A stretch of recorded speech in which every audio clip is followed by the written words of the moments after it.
Palestinians call days of rage over U.S. Jerusalem plan.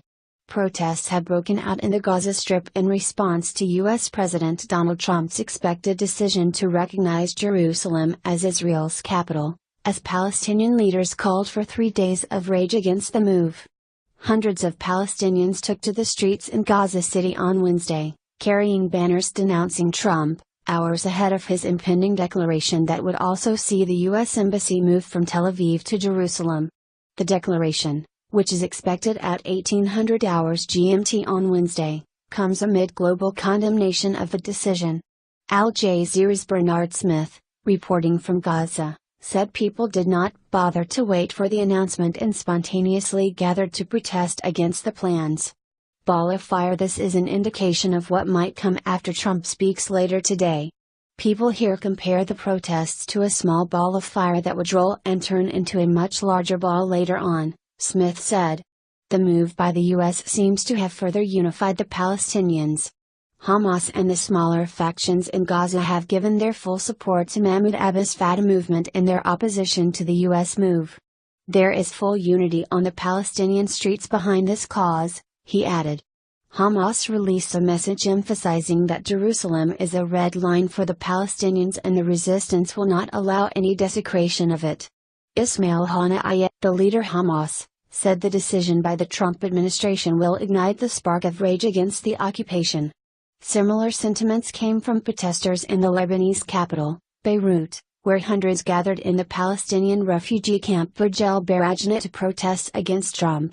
Jerusalem remains at the core of the perennial Israel-Palestine conflict as Palestinians want Israeli-occupied East Jerusalem as the capital of a future state.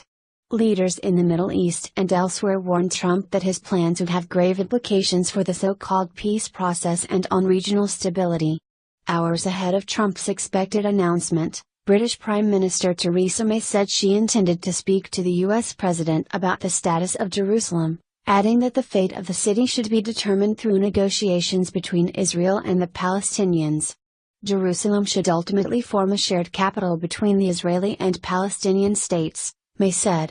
Earlier on Wednesday, Iran's Supreme Leader Ayatollah Ali Khamenei said the U.S. move was because of their incompetence and failure, while the Syrian Foreign Ministry released a statement saying, the move is the culmination of the crime of usurping Palestine and displacing the Palestinian people.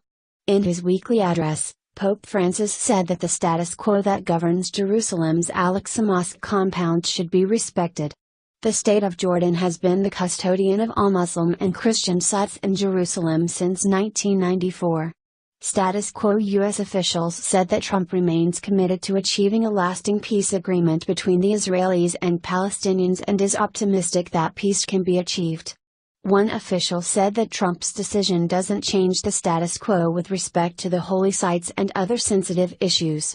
But Ali Abunimah of the Electronic Intifada said that one would have to be living on another planet for the last few decades to believe that the U.S. was ever an honest broker. What Trump's move achieves is truth in advertising, he told Al Jazeera. It is a more honest expression of American policy, which is to support Israel unconditionally, including Israel's illegal colonization and settlement building in East Jerusalem, he said, adding that this has effectively been U.S. policy for many, many years and Trump is simply coming out and being open about it.